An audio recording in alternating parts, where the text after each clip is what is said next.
Already trading with another broker? Fair enough. But if you haven't looked around lately, you might be missing out. Now, Switch Markets is picking up awards, offering tools most brokers don't, and their support actually shows up. It might be time for you to switch to Switch Markets. Click the link in the description below to get started today.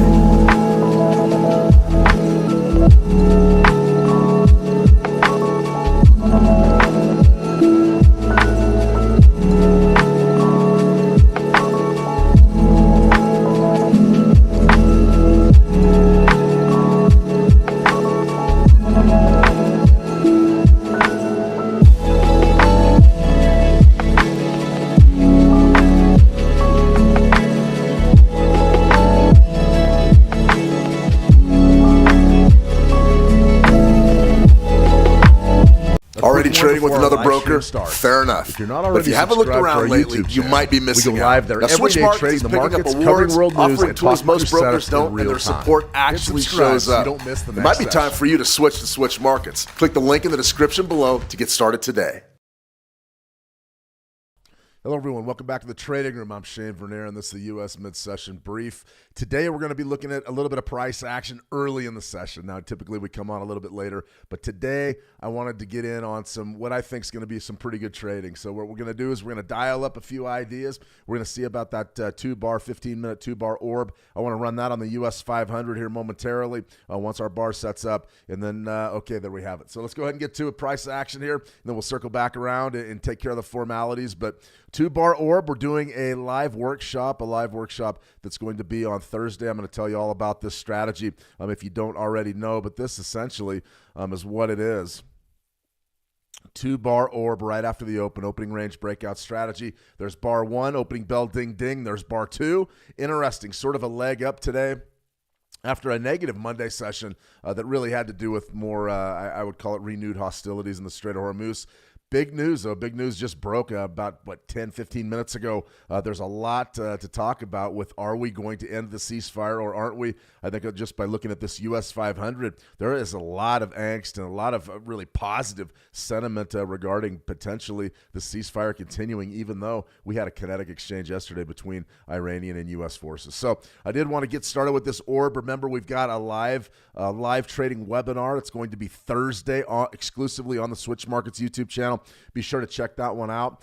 You're going to be able to, ask me any questions you want about the orb, and we're going to execute some trades in real time as well. So this right here is going to be sort of the beginning of what I would call not necessarily strategy months, but we're going to be talking a lot more about how to actually get in here and trade. We've been talking a lot of news, but each and every week we're going to be doing a live webinar from here on in, at least through the summer months, because we had some pretty good feedback on the last few that we've done. I sort of got away from them for a few weeks, but now we're going to bring those live webinars back into play. Even though they may not be for everybody, they're a great place where you can ask questions and get squared away with potentially a strategy that you may need to get started in the markets. Strategy is a great place to begin. Everybody needs one, and if you can develop one that works for you, then you have a major leg up on the competition. So good to see everybody back in the room. You can see our orb. We are pushing a little bit higher. U.S. 500 is up about 0.75%. U.S. 100 is the big winner thus far, up about 1.25%, and that's sort of the par for the course. That's definitely par for the course. We've watched the U.S. 100 pretty much be the leader of the pack this year. The AI boom's in full swing. A lot of folks believe that maybe the Iran war was going to be the end of the AI boom, and that hasn't really happened. We've seen the U.S. 100 higher and higher and higher each and every day. So we're going to go ahead and let that orb simmer there on the U.S. 500. We've got a lot of other markets to look at. We've got some news events and also any questions that you may have. I'm more than happy to answer. So good to see everybody back out there in YouTube land. Lewis, good to see you, Lewis. Welcome. Destiny John, good day. Good day. Good morning, good evening, good afternoon, wherever you may be in this fine world. Kelvin, always a pleasure. Kelvin, Tina Jing. How's it going, Tina? Going very well on my end. I cannot complain. A little bit early today, but that's okay. Let me see. Tina, do we have time to look at cocoa? Any chance to buy for a good price, please? Yeah, cocoa. I mean, that's an interesting one. I don't know that we've ever looked at cocoa on one of these live streams, but if you have a specific symbol you want to look at, drop it in that live chat, Tina, and that'll save me a little bit of time when we run it through TradingView, or else we can just look for a cash CFD or something on cocoa. But yeah, good market. I love ags. I don't cover agricultural markets very often because a lot of folks are trading their Forex pairs, or trading trading stocks. They're trading commodities. I really like eggs, that's for sure. Pack up paper trading today. Yeah, we're going to do some trades. We've got that 15-minute orb brewing. We're going to look at some Forex prices and potentially maybe trade some gold futures as well. A little bit of action in gold rallying up above that 4,500 threshold. So we've got an opportunity to trade a lot of different things. If you have any suggestions or any markets you want to look at, like Tina just did, drop them in the live chat and we'll be sure to get to them. Out there in YouTube land, good to see everybody at our How to Trade community. Andrea Garwal, always a pleasure. Andrea Tuku, good to see you, Tuku. Welcome. All right, so we're set up with our 15-minute orb. Let's go ahead and see if we can find something to get after right this minute. You can see what we have developing here on the gold market is interesting. You know, I'm relatively confident that you're going to see that sell-off develop underneath April's lows. Hasn't happened yet. Hasn't happened yet. We came off a little bit, sort of tested the waters beneath that real tight, compressed April, and now we're rallying. It's turning into a failed auction down there. And that typically, we're going to give it another day or two, but if that happens, a lot of times when you just see a few ticks or maybe just $1 or $2 when the ranges are this big and then a market reversal, it can absolutely be it could be a complete banger. I mean, it could be a complete change of market direction. I'm always watching for failed auctions. This doesn't quite qualify just yet because this is a monthly chart. But when we're looking at something like a gold, we've got to be dialed in because if this market reverses, we don't want to get caught short. For me, I like the support levels. I put these out sort of in our weekly newsletter and also the market analytics video. We've got some interesting stuff developing with regards to price action. It's just flat.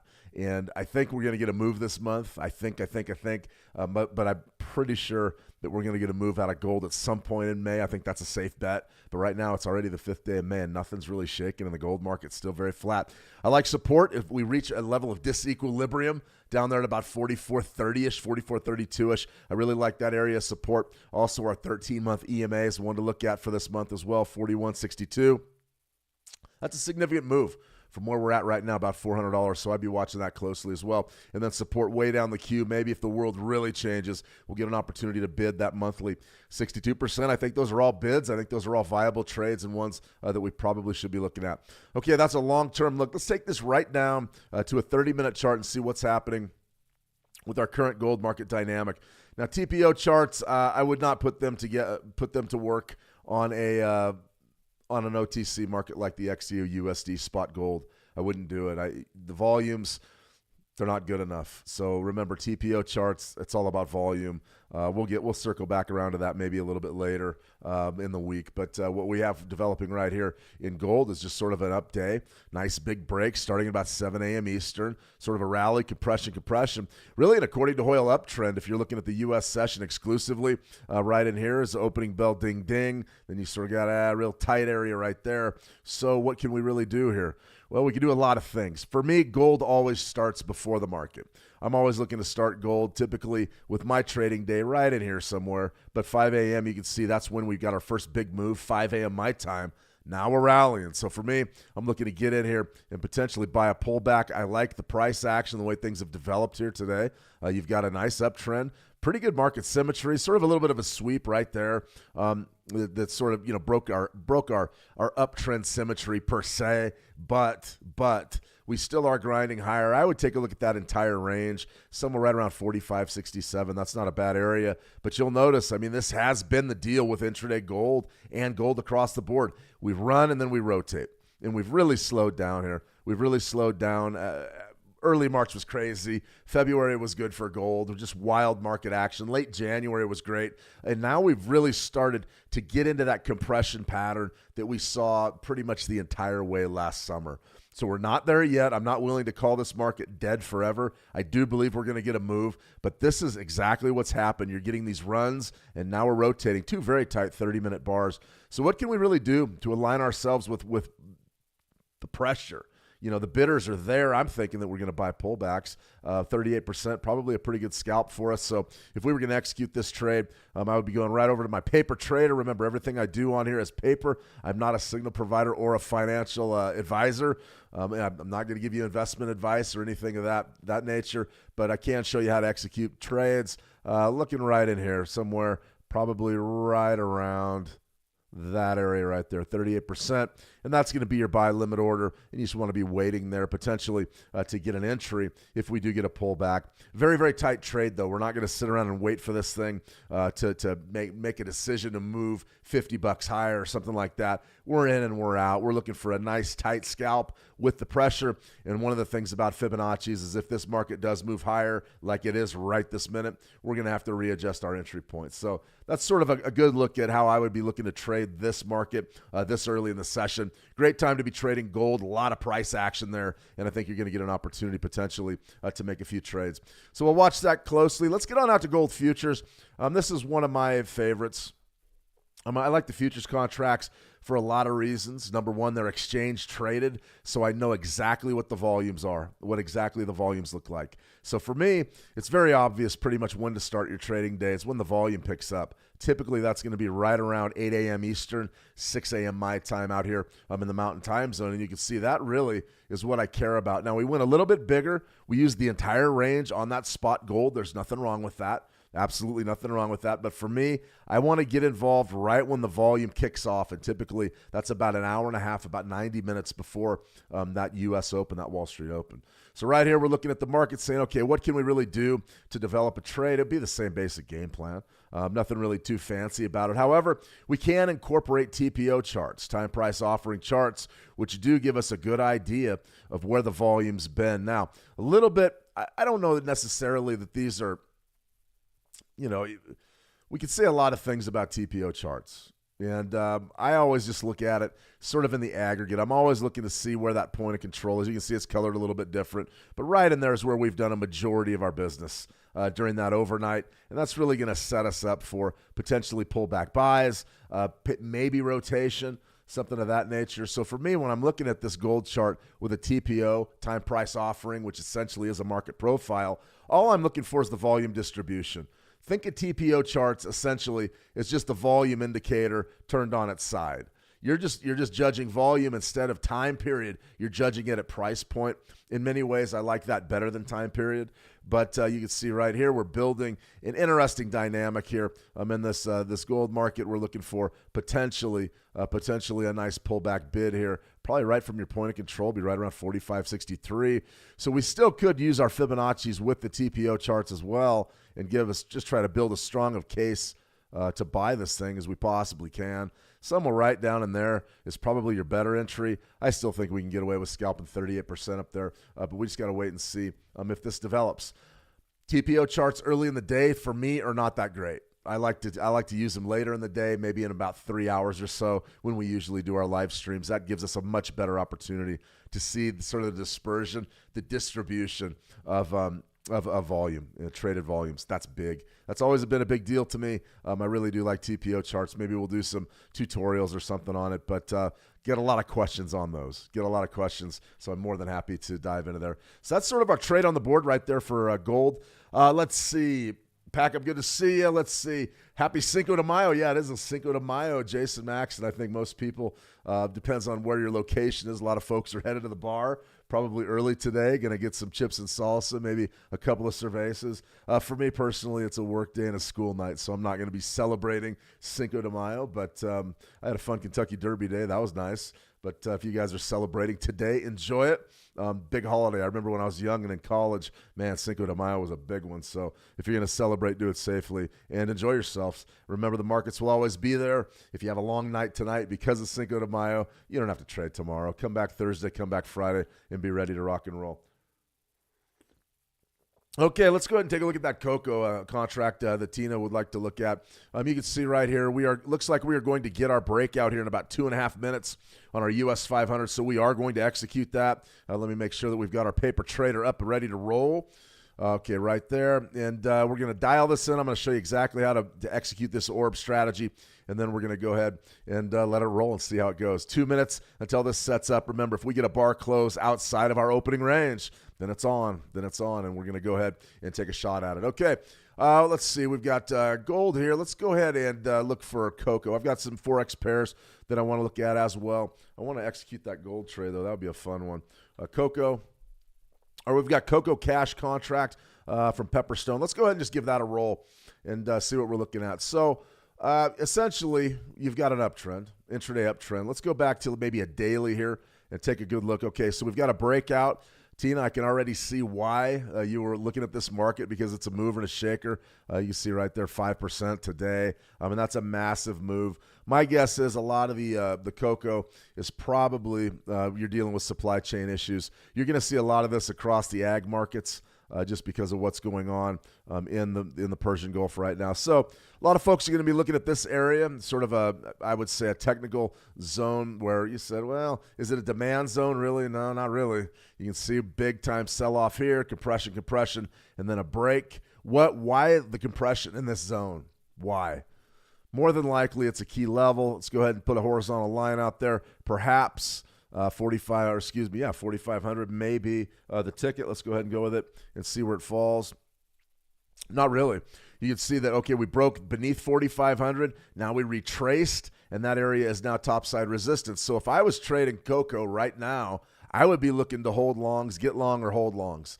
And if we can get that accomplished, then we're going to have a pretty good entry. Pretty good market entry. So right here, I'll break this down for you in just a second. Let's get back on over to our orb with 29 seconds left. Okay, our orb completely reversed away from us. Now we're back down into our range, and it doesn't look to me like we're going to get an entry here, which is kind of a bummer. I wanted that entry right now. We're not going to get it. 17, 16, 15, 14, 13, 12. So we'll have to wait at least a minimum of another 15 minutes before we can get into this trade. And the reason why is we've got to close outside of our range. That is absolutely a huge filter for the orb. You can't hurry into an orb. You've got to wait. Opening range breakout, you have got to wait until you get a close either above or below that orb. So right now, this trade is sort of off the books, at least for the next 14 minutes and 45 seconds. So we'll come back, circle back around to that orb setup. As far as what we have cooking here in cocoa, interesting. So the first thing I would be looking at here, Tina, is, okay, I know that's a big trend. Boom, and then we sort of retraced, and now we're bouncing. So if we want to hold longs from right here, I don't hate it. I think you're probably going to get a run right up into this value area that was established somewhere between 40, 42.50, and 45. I wouldn't have a problem with that idea and that trade management concept. However, if I wanted to get out in front of these markets and have a level to hang my hat on for the rest of the day, then maybe I would look at my macro trend and then look to dive in there and see if any of my Fibonacci resistance zones line up with 4,500. If they do, then my sell is sort of self-evident. And I'm looking at this thinking it's pretty close to 38%, relatively close, maybe just the other side of it. So let's go ahead and step back to maybe a weekly or a monthly chart and see if we can identify a macro trend. Okay, there it is. Bigger than life right there, sort of this spike high right in this area. Let's go ahead and get our Fibonacci retracement tool, spike high to a spike low. And that's almost like a magic trick, 38%, 41.86. That's going to be a big deal. I would view that as maybe a nice little scalping zone against today's pressure. Tight risk controls, though, not messing around with it, not going to let it bleed against me. If it works, it works. If it's great. If it doesn't, that's fine, too. I'm getting out. But somewhere right around 45 coincides with the 50% level. I don't love it. I just don't. I think that that's probably going to be an area where more than likely you're going to get on the wrong side of maybe a bullish breakout. I would stay away from that. If you wanted to scalp 4,500 and maybe use 46.50 to the short as a stop loss, okay, I don't hate it. But just be very, very careful with your risk because we're just banging higher right now. We're up almost 14% this week. That's a stiff trend. No doubt about it. So my entry point by this chart, where would it be? Right up here. I would much rather be looking at about 5,000 as a potential resistance zone. Great level. 62% of the daily, 5,020, 5,000 even. Absolutely fantastic. So that could be a great area where we could step up and sell the market and feel very confident about what we're doing. Right now, though, I wouldn't be messing around with cocoa to the short without tight risk controls. That is a bullish trend. Boom, nice break. And then we rally even higher. I mean, even if you wanted to buy, just put your Fibonacci's to work on the short time frame, this 30-minute time frame. You could do something like that and just look to buy a pullback, 4,077. It's a robust market right now. No question the uptrend is there. I like it, at least testing this 38% to the top side, but we'll just have to wait and see exactly how it pans out. More than likely, the fertilizer issues that are stemming from the war in Iran are impacting a lot of ags, and clearly cocoa is no exception. Cocoa's no exception. So I hope that helps you out a little bit, Tina. I think that's a pretty good market to be trading, though. It is alive. So just whatever you do, if you're going to go short, make sure that you have tight risk controls and you don't get caught in an extension. A lot of people believe that, the markets can't go up forever. Always remember that saying, the markets can stay irrational a lot longer than you can stay solvent. Okay, so here's our gold trade. Came down and sort of kissed us, and we got filled a little bit there. I would be looking to get out of this relatively quickly. Something like that would be my trade. I'm looking for a nice firm hit of that 38% level. Gold right now is up about 1%. We're getting good bullish price action right now. Really a nice move off our 38%. I can't argue with what's happening here. We just need maybe one more tick higher, and it looks like we're going to get it relatively simply. At this juncture, I wouldn't be interested in taking a loss on this trade. Really a strong scalp. We should get paid off right there with that 484 relatively quickly, and I mean, there it is. We should get that. And there's the break, 463, 484. We're right at our take profit. So in this instance, when you're in a trade like this and the thing bounces off, I mean, we hit this thing perfect. If it's up right at our take profit, there's no way you can take a loss on this trade. You cannot do it. So you've got to adjust your stop loss. You've got to put it maybe right up there to break even or somewhere in that area, because you cannot let yourself take a loss when the trade has gone this well. I'm a stickler for that. If you were trading for me and we were at the desk, at the trading desk, you go, Shane, okay, we hit our entry perfect. We didn't take any draw really. The price goes right up to our take profit and it doesn't hit it and we don't get filled. You've got to go to break even. You cannot ever make a winner a loser. That's the number one rule of trading. Never make a winner a loser. This trade, in my view, is a winner. We bounced right up to 484. The rest of it's semantics. Could we take the money right now? We could. We're going to let this thing go out because I want to talk a little bit about the psychology. You cannot sit on a trade that goes in your favor and then comes back and potentially could knock you out and take a loss. That's called a swing. Your swings have to be as low as possible if you're going to make it in this game over the long term. Think about what could potentially happen. If your trade goes in your favor right up to your profit target, which was 484 in this instance, and let's say I put down a 1-to-1 where I'm going to risk 484 on the downside, and price goes right up there, what we printed like 469. There's no excuse to even still be in this trade, but we're going to let it play. We go right up to our profit target. We don't get filled or something goes wrong. Price reverses against us and maybe trades down to our stop loss level. That's called a swing. That means I don't get paid the money that I should have got paid for my profit target, and then I take a loss. That is a monster swing. That means I don't get my 484 to the top side, and then I lose my 484 to the downside. All of a sudden, I'm looking at a $1,000 swing where I should have at least been able to get out of this thing with a small profit. So right there, we're breaking. I'm not interested in hanging around any longer with this trade. We should have already been filled at our profit target, but we're right there within a few dollars. I mean, I'm just scratching it. We're out. We're taking the money and running. If you're going to scalp, and you're going to scalp intraday levels, and you're going to be a trader that is around for a long time, there's a couple of things you cannot do. Number one, you cannot take big losses on these intraday levels. They are nowhere near as reliable as the long-term levels. That's the first thing. The second thing you have to do is when price bounces up on a buy or it rotates down on a sell, and you have an opportunity to get out with your money, with your pre-designed profit target, and let's say you're just within a few dollars of that like we just were, take it. I mean, I know the people on YouTube are going to say you can't afford to pull out. You can't afford to take those smaller profits. And I said, no. We're scalping. We're looking for small profits repeatedly over the course of a day. All right. That's your first trade of the day.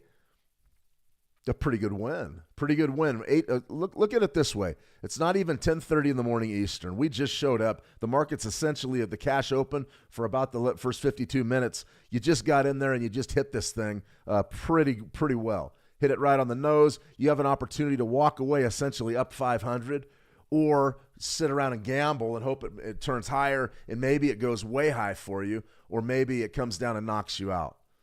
My point is, you're not position trading. On a trade like that, that's not a position. We are scalping. We are in and we are out. And if you stick to those guidelines and you don't take the catastrophic loss and you avoid those big swings and you make sure that you don't make winners losers, you're going to be all right. You're going to be all right. But if you start doing those things that, I'm going to let this one go, It started out as a scalp, and now you're like, I'm going to let it go. I'm going to shoot for the home run, the big home run. Odds are it's not going to work for you. Typically, a scalp is a scalp, and a position trade's a position trade. This is a position trade. Our orb strategy is our position trade. This is what we want to get accomplished for maybe a pure day trade today. We want to get on the right side of a breakout in our equities markets because we've got a setup here that is conducive to us maybe holding for the rest of the day or maybe holding into the close. That's great. I don't have a problem with that. But something like this, a short term, a 30-minute Fibonacci level, we're in, we're out. You can make money either way. It's all about personality and how you want to trade. But for me, getting in this time of day, my psychology, boom, boom. Could we have stayed in there? Yeah. Could we have taken more? Yeah. I genuinely don't care. Put that money in the green, and then now we're rolling on to the next trade. Think about this in realistic terms. Let's say you just hit that as a winner, and now you're rolling over to your US 500 going, okay, I'm up 500 on the day. Now I got a chance. Because if this US 500 trade goes in our favor and breaks out and maybe hits a 1 to 2 or a 1 to 3, we get in early on a big trend day up, then we're walking away with a big day. A big day. We may not have to trade the rest of the week. If we're trading with enough money and this US 500 trade was to be a big enough winner, you might not have to trade the rest of the month. So always be thinking about your psychology. Always be thinking about your intra-trade psychology, how you're managing your strategies, and what exactly you want to get accomplished in the markets. For me, this could be the beginning of an absolutely huge day, especially if you string a few winners together and really the sky is the limit. That's how small traders make a lot of money. Is they just get it rolling and they get in the green, and you next thing you know, those returns start to compound, and you started with $5,000 and you walk away at the end of the year with 50 or 100. I mean, it can happen. All right, T. Marina, good to see you. T, welcome. Let me see. We had a question out of Pack Amp. Is the NAS moving towards the big round number at 30K? Yeah, I mean, the NASDAQ's going to 30K. I mean, if it's not already there, is it already there? US 100, is it about, 28,000? So you're in that position. Yeah, I don't see any way around it. We've broken from 25,000, so 28,000's up next. That's for sure. You're welcome, Tina. And times of uncertainty, yeah, that's for sure, Eli. Good to see you, Eli. Welcome. Oil is moving and the NQ is dumping. Interesting. We'll take a look at oil markets before I sign off today. But the big market driver there is the Strait of Hormuz. So let's go ahead and dig into some of our fundamentals for today. We've got about another 4 minutes before we execute this orb strategy. So I'll be watching that out of the corner of my eye as we dive into some of our fundies for today. Okay, week 19 today was the RBA interest rate decision, and we had a slew of economic numbers out of the United States. We're not going to dive too deep into them because I don't view them as being very important. News of the day, though, was the RBA interest rate decision. The RBA raised interest rates by a quarter point, 4.35% from 4.1%, and the tone was ominous. Reserve Bank lifts interest rates by another 25 basis points, but they were talking about hard times. The tone was very, very ominous for the RBA last night. Let's see. RBA Governor Michelle Bullock said the rate rises would not stop higher inflation heading Australia's way from the war. She said Australia was staring down the barrel of a very rough time in coming months as inflation rose, the economy slowed, and unemployment slowly picked up. That's stagflation. Low employment, low economic growth, high inflation. That's stagflation. I have a hunch that the United States is headed for a real similar situation. But these interest rate rises are not going to do anything for inflation in the next 6 months. That's done and dusted. Well, there you go. So essentially, the idea is very, very simple here. You're going to see an energy shortage in the Asia-Pacific region. We're already seeing it. That energy shortage is going to drive prices up. Gasoline, diesel. Diesel's the big one. A lot of people complain about gasoline because that's what you typically put in your cars in some areas of the world. That's almost exclusively what we use here in the United States is unleaded gasoline. Well, that's one thing. It's another thing to be looking at your logistics, your trucking industry. All of these different industries are predicated and based on reasonable energy prices. It's always baked into the cake. So when you see energy go up, when you see diesel, especially diesel fuel that's used in your trucking, on-road diesel, it's a big problem because it raises the price of every single thing out there. The supermarket prices will continue to go up because how does food get to supermarkets? It comes in on trucks, and that will be passed on to the consumer at every level. That's why high energy prices are the death nail for any sort of economic growth, explosion, and or recovery. Everybody knows it, and that's why when we're looking at 101.82, crude oil's off 4% today because of the Strait of Hormuz situation, but it's still positioned above 100 and could go to 125 easily. That raises the price of diesel, maybe several fold. So it's an ugly scenario. So that's what we're looking at there with regards to the RBA. We'll look at a few Australian dollar pairs here. I got the Aussie USD queued up, and then also the Great Britain pound Aussie we're going to look at here. But we've got about another minute until we get our orb trade, and it looks like we may get it. So we'll circle back around to that. A ton of economic numbers coming out here in the United States. I don't see many of them as being very important. I always look at building permits. I'm sort of an old construction guy, an old real estate person. So I'm always juiced into the real estate market and what is coming our way. Because when you see a big downturn in real estate or you see construction slow down, that really is the canary in the coal mine for me. When things go bad in real estate, they typically go bad everywhere. Now, I'm watching this closely just because it's an old habit, but you can see these are one-star events. These aren't big. I'm not going to spend any time on the S&P Global Services PMI. That ticked a little bit higher, didn't meet expectations. I don't think anything's really going to blow us away there. Building permits, though, down 11.4%, and that's down big from last month. You can see that for February, you're up. For March, you're down, and so the chart sort of looks like this. What was key about this was it was the lowest level, when you actually read the release, it was the lowest level since August of 2025, which is sort of suggests that there's a bit of a lull in the spring months for construction. Okay, here we go. We're going to go ahead and we're going to go buy. We're looking at a market order for our buy here in the US 500. And as soon as we get our close, okay, there's our orb. So we sent it. Will be filled at some point. TradingView typically runs a little bit slow on these fills. But essentially, we are long. Okay, that right there, that's not a very good fill. So we're long from right here. This is where you want to be long, right? As soon as this bar closes up above our range. Okay, so now we have a couple of options, a couple of things we can do to build this trade for the rest of the day. So you could put your stop loss beneath the signal bar, or you could put it beneath the range. In this instance, I think the range is tight enough where I would put it beneath the range. So if I'm looking at my stop loss, I'm putting it right down in here somewhere. Remember, you're not going to put it right on the very bottom of this range. You don't want that. You want to put it down there a few ticks. Even if, depending on your size, put it down there. Give yourself an opportunity maybe not to get faked out by 1 or 2 pips, something like that. 236 is where we've got our stop loss. Where's the bottom of that? 237.5. I don't have a problem with that, really. It's a little bit extra money, but you'll find over time that can really help you stay away from maybe getting faked out, stopped out by a pip, and then a big rally.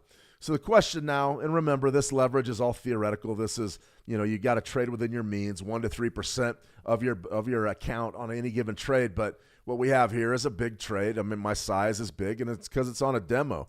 I think this demo account's got like $4 or $5 million in it. So is that a legitimate trade? It's a legitimate trade if you have 100,000. I would say 100,000 in your trading account, maybe 200,000.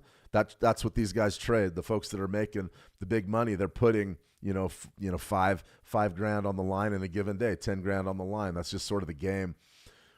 This right here is where our stop loss should be. That's your first step.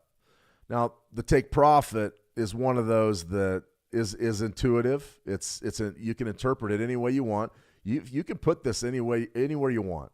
I always start with a base 1-to-1 ratio. That's what I start at. Now, for an orb, an opening range breakout, sometimes that's not good enough. If we're looking for a true day trade and we want to say, okay, is there a big move involved here? First thing I'm looking at is key levels. What is this? It's going to be the first of May's high. That's May Day. That's the high right there, right up there at about 72, 75, somewhere in that zone, 72, 72. That's sort of the top of market structure, and that is an all-time high. So does this do us any good here to build a 1-to-1 trade with our orb today and have my profit target slightly above the all-time high? I'm betting that there's going to be new all-time highs. All right, well, the thing of it is there is a it looks like a liquidity sweep here in sort of a supply zone. A lot of sellers stepped up to the plate. What is the top there? 272. All right, so 72, 75, probably a big level. They protected that. Is it worth my time to shoot for a 1-to-1 with my profit target right above an all-time high? No. Odds are we're going to run into trouble up there, realistically. So here's what I would be doing. I would at least have a 1.5 to 1, maybe a 1 to 2, something like this, potentially, that would fill us in for the rest of the session. That would be the trade. So we're looking at about 72.97. We're looking for that all-time high to get broken and then rally a little bit above it. I believe that if this all-time high right here, this 72.72 zone gets hit, I believe it's the all-time high. It looks like last week's high. If, in fact, that gets hit and taken out, and then we could really be looking at this rally up in here, more than likely, I would view it as being probable. Now, we have some market drivers out there today that can take us there. But right now, you see the market's drawn against us. We could get stopped out. We could easily get stopped out. And if we do, the thing about the orb is you take it once. Once this thing sets up and we get in there and we get our shot, we call our shot with our confirmation, right there's your orb strategy, boom, boom. There's your close outside of the range. It's done. The day's done. We are playing a bullish break. It's with the trend. It's with the macro trend. We're continuing April's trend. We're looking for new all-time highs and then some here. Essentially, that would be the trade on a 1 to 2. That's the orb. You only take it once in a day, though. If it misses, if it loses, comes down and knocks us out, you're done. You don't get back in there. You don't start looking for secondary or tertiary entries. You don't do it. You don't do it. Why? Because if we get this break and we rotate back down, it means that more than likely we aren't going to be in for a trend day or a breakout day.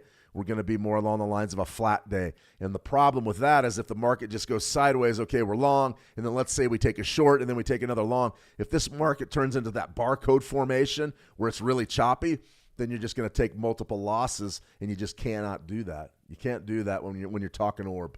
So orb is a one-off. We take it once. We see what happens. We've got our position dialed in, and now we're just going to let it roll and see what happens. We could get knocked out in the next 2 minutes. We could watch this thing trade profitably for the next 4 hours. It's done. No sense meddling with it. It's done and over with. All right, let's see. We've got a lot. I got way behind in the live chat here out in YouTube land. Let me see. Lewis, if my scalp takes off, then I will trail a stop loss from my 1 to 1. That's not a bad idea. We had a trader, a mentor here several years ago when I first started with how to trade, and that was his strategy. He would wait for the move to go 1 to 1, and then the stop loss would move to break even, and then the idea was to catch a runner based on market structure. I don't hate that. And it's actually not a bad idea to do something like that with an orb. If you want an opportunity to go for the big money, those big 1 to 2s, 1 to 3s, 1 to 4 trades, and you wait for it to go 1 to 1 and then move to break even, I don't hate that idea. I just don't know if it's more profitable than just taking the 1 to 1s. You might find yourself hitting 1 to 1 ratios 60 or 70% of the time and only hitting your 1 to 2s or 1 to 3s 30%. Theoretically, both are possible, but that 1 to 1 gives you a much stronger cash flow. So that's sort of up to you guys, whatever you want to do with it. I don't mind that strategy though, Lewis. I think it's pretty strong rationale. It makes sure that you never turn a winner into a loser, and that's big with me. Let me see. Pack up YouTube bros. Look up and down. Let me see. Look down upon taking short scalps, but I saw someone make $1 million plus just taking small tick profits. Well, I mean, it is. That's sort of the secret, Pack Camp. A lot of people don't believe it. A lot of people deal with the variance and the variability of the markets, the unpredictability, by always putting out 10 to 1 payoffs and 15 to 1s. Well, this is a 10x or this is a 15x or this is a 5x. And the reason why they do that is because they don't win very often. But when they do win, it's such a big chunk of money that a lot of folks really gravitate towards that type of trading. I call it just playing roulette, or that's that slot machine mentality where you're like, okay, I'm going to take this trade, and if I win, if the slot machine, if the reels line up, then I'm going to make a lot of money. And I don't hate that way of thinking. I really don't. I mean, I've been known to play a slot machine or two. But for me, if I'm in the markets every single day and I'm dedicating a decent portion of my life to this discipline, I want to see the money coming in regularly. That's what I want to see.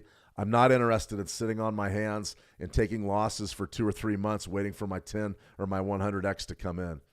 I'm not interested in that. Remember, consecutive losses are what bury you in this game. And if you take enough consecutive losses, you don't have any money left. You don't have any money left, that's for sure. Let me see. T. Marina, the U.S. will follow suit behind Australia. I don't think so. I don't think the new Fed chair, Kevin Warsh, is going to go in there and raise interest rates. I really don't. I don't know if you guys saw the meme out. The White House posted a meme of Powell being thrown into the dumpster. Let me see if I can find it real fast.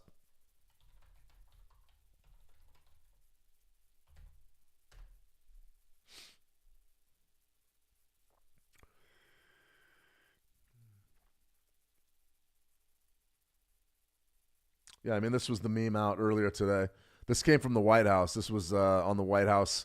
I think it was on its Twitter, Trump's Twitter. I mean, this is it. Jerome Powell. Something, yeah, right here, the White House. Too late, Powell. Too late is a disaster for the American. Interest rates are too high. So there you go. They're throwing Jerome Powell in the dumpster. I can't say that I've ever seen one of those. So I don't believe you're going to get the rate hikes, T. I sort of disagree there, but I think it's irresponsible to cut interest rates right now. The oil shock's going to do wonders. I mean, it really will drive prices to anything. Lewis, I think we're about to see the worst economic disaster in history. A lot of people are talking about it. I heard a guy yesterday that said we're headed for a famine, a global famine we haven't seen in like 1,000 years. I don't know about that. I don't know about any of that. But what people are really worried about isn't necessarily the oil prices. It's the fertilizer, and it's a potential food shortage. Food shortages are absolutely catastrophic. They're catastrophic, specifically for third world, developing nations. Any global food shortage is catastrophic. So I hope we don't see that, and hopes for losers and children. So let's not see that. Let's figure a way to make sure the food keeps flowing. That's a bad one. Let's see. Team Marina, all right, we got a lot of bears in there. You guys think we're going to see the big catastrophe? I think we're headed for stagflation. I think we're already there. I really do. Absolutely, T, stagflation. The plan to print more money, 512 Eli, the plan to print more money using the new 401k standard starting in 2027. Always remember this. No matter what you think of Trump or what you think of the administration, Trump was a real estate developer. And the number one rule of being a real estate developer is make sure you always have liquidity. As long as there's loan money coming in and there's lines of credit coming in, then that real estate, that business can always go. There's always money to build something new. And as long as you're building something new, there's money coming in. They're going to try to run the country like this. And they've been doing it for a long time. By they, I mean the politicians, the people, the powers that be have been kicking the can down the road forever. And Trump is not above that. They will cut interest rates, and they will pump the money into the economy and live with inflation, sort of in the name of promoting growth. No question about it. They'll do it. Will it work? Eventually, you run out of confidence. The dollar gets devalued so much, you just run out of confidence in the currency and the financial system. But they've been saying that the big crash is coming most of my life. So, and I remember out of college being a graduate with a degree in business finance. That was the talk. It was 9/11 and the wars in Iraq and Afghanistan going to bankrupt the country. And everybody was worried about it then, and it never happened. They found a way to kick the can down the table 25 years. So I think they could probably do it again, but rest assured, at some point, someday, the old saying, the chickens will come home to roost, and they're going to have to deal with some of these liquidity issues, because the next big crunch, like 2008, is going to be the one probably to end all downturns. It'll be a complete reset. It'll break everybody out. So, yeah, this will pump stocks. Absolutely, Eli. More money pumps stocks every time. All right, here's our US 500 orb sort of hanging in there. I'm going to circle back around to that one here in a few minutes. Not really much happening. I don't mind the market structure, though. We tested our range and bounced up. We'll see. We'll see what happens. Australian dollar, US dollar, we sort of just talked about what they did with the Aussie. This is sort of what I would call a weak trade. It's not a great wave. Spike low, sort of to the top this month. 70, 75, not bad. About 100 pips down. Maybe that's a potential support zone or a bid. Let's step back to a weekly potentially. That's really what you're working with. It's not great market dynamics. I mean, it's really flat, really tight there at the end of April. Then you sort of broke a little bit. Now we're rotating off of that top. It just isn't good. I mean, it really, to me, do I want to buy? Yeah, probably. I would buy on a big pullback. So if we get the pullback down there to 70, 75-ish, it's not a bad, but that's a scalp. You're looking for 20 pips there. The range is very tight. There just isn't a tremendous amount there to hang our hats on for a big winner. So I'm looking at a scalp there in that Aussie USD. I wouldn't really go any further than that with the analytics. Great Britain pound, Australian dollar, really the same type of thing. The weekly chart is not the best market structure. Sort of a weekly double bottom here. And then you got this big liquidity, this bullish sweep that came into play right off of that low, right at 186.94. So definitely have 187 on your chart. I think you probably would pay to be a bidder down here, somewhere right around 187-ish, maybe 187.09, not bad. If you do get this retracement, though, sort of up into these negative candles, maybe something like this. Maybe a 190 and a quarter, 190.25 in this pound Aussie may not be a bad trade as well. CAD yen, we talked about this one in sort of the week ahead.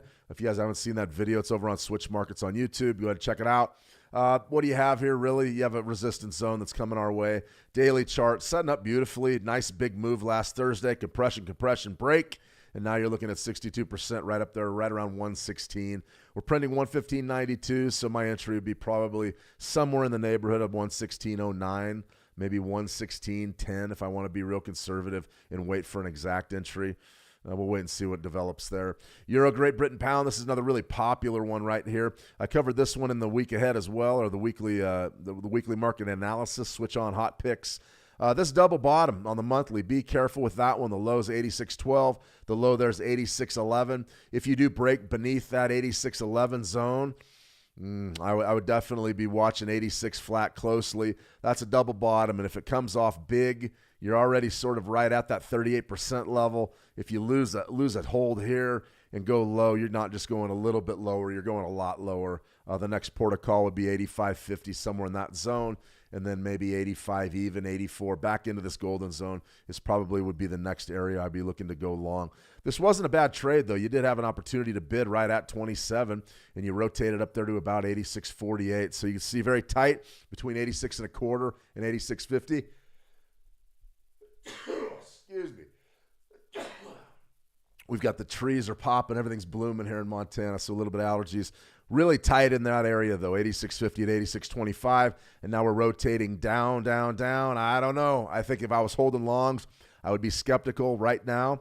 But if the price rotates down and you get knocked out at 86, you got to get out. Okay, a couple things to cover here on the news front, and then we're going to go ahead and call it a wrap. We've got the top story today. U.S. attempt to open Strait of Hormuz tests Iran war's fragile ceasefire. Iran ceasefire holding for now, Hegseth says, after Iran attacks UAE ships in the Strait of Hormuz. Yesterday, there was all sorts of kinetic exchanges. Iran shot some missiles and drones at the UAE, not necessarily the best thing you want to see during a ceasefire. But what we did see happen was the United States retaliated a bit, sunk about 7 so-called fast boats. They did it with helicopters in the Strait. So for right now, cooler heads sort of are prevailing. That could have easily went to an all-out war. It did not. If I was a betting man, I think the ceasefire is tenuous at best. I don't know that I would be betting on that thing to last much more than another week or so. It looks to me like things are getting ready to kick off again in that region. So we've got to be smart about what we do. For right now, that's a bullish market driver facing stocks, but we're watching our US 500 sort of rotate back down into our range. That's why we have stop losses. That's why we allocate our risk appropriately. If things don't develop quickly, if it takes a while for us to get our bump, it does. And if we get stopped out, we get stopped out. That's the way it is. The beauty of it is it's not that big of a trade. So if you get hit, you get hit. That's the 15-minute orb. We'll look at the 15 and the 30-minute orb on Thursday with our tutorial. But that trade, the jury's still out, taking a bit of a draw. We're about, I'd say, halfway into our stop loss. We'll wait and see what happens, though. The bidders are stepping up in that orb zone, and that's a good thing. We'll wait. Need to get a break, though. And that 1 to 2 risk versus reward, man, there's only, I would say, 5 hours left of trade. And you definitely, one thing about the orb is you probably don't want to be in it 10 minutes ahead of the market close. All right, everybody, I'm going to go ahead and sign off for right this minute. I want to thank you for joining me. Definitely a lot of fun trading this time of day. If you guys like this time of day, just let me know. Drop me a message over there at How to Trade. I'm more than happy to sort of shift our schedule at least a few times a week to focus on this U.S. Open. We did fairly well today thus far. The gold scalp was beautiful. You can typically do things like that every day, either in gold or oil. We didn't get to oil again. I wouldn't worry too much about it. You're right around 102, 102.25. Very much in a holding pattern until the Strait of Hormuz situation gets ironed out. and we're sort of seeing stocks taking it on the nose a little bit since we got in. We just got to wait and see how this day develops. Tentatively bullish right now. The reversal, is the reversal on just yet? I don't know. The jury's still out. Let's just wait. Give it a shot. All right, everybody, I want to thank you for joining me today. And as always, trade the action well, and we'll talk soon. See you. Already trading with another broker? Fair enough. If you're not already but if you haven't looked around lately, you might be missing out. Live there now, every day trading the markets, covering world news, offering tools most brokers don't, and their support actually shows up. Don't miss the it might be time for you to switch to Switch Markets. Click the link in the description below to get started today.